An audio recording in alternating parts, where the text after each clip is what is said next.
કે નીચેના શાસકોમાંથી કોણે આ શિલાલેખ દ્વારા તેની પ્રજાને સલાહ આપી કે જે કોઈ પોતાના સંપ્રદાયને મહિમા આપવાના દૃષ્ટિકોણથી તેના ધાર્મિક સંપ્રદાયની પ્રશંસા કરે છે અથવા અન્ય સંપ્રદાયને દોષી ઠેરવે છે, તે તેના બદલે તેના પોતાના સંપ્રદાયને ખૂબ જ ગંભીર રીતે નુકસાન પહોંચાડે છે. તો શિલાલેખની વાત કરવામાં આવી છે એટલે આંખો બંધ કરીને લખવાનું શું હોય? અશોક જ લખવાનો હોય. ક્લિયર છે કે જેની અંદર અશોકે ધમ્મની નીતિનું અનુસરણ કર્યું અને ત્યારબાદ એક ધાર્મિક નૈતિકતાના આધારે નીતિને અપનાવી કે જે લગભગ તમામ ધર્મોની નૈતિક વિચારોનો એક નિચોડ હતો. એની ધમ્મની નીતિ શું હતી? તો તમામ ધર્મોની અંદર રહેલા નૈતિક વિચારો જે છે એનો નિચોડ અશોકના ધમ્મની નીતિના અંદર સામેલ હતો.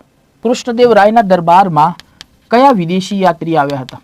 બે વ્યક્તિ છે, ડોમિંગો પાયસ અને ડ્યુરેટ બાર્બોસા. આ બંને વ્યક્તિ પોર્ટુગીઝ છે અને કૃષ્ણદેવરાયના ટાઈમ પિરિયડમાં ભારતની અંદર આવ્યા હતા. ઓબ્વિયસલી કૃષ્ણદેવરાયની પુસ્તકની આપણે વાત કરી લઈએ તો એને ફેમસ પુસ્તક છે આમુક્ત માલ્યદા, જ્ઞાન ચિંતામણી, રસમંજરી અને એક ફેમસ નાટક પણ લખેલું છે. કોઈ કહેશે એ નાટક જે છે કયું છે? કૃષ્ણદેવરાય દ્વારા લખવામાં આવ્યું છે એક નાટક.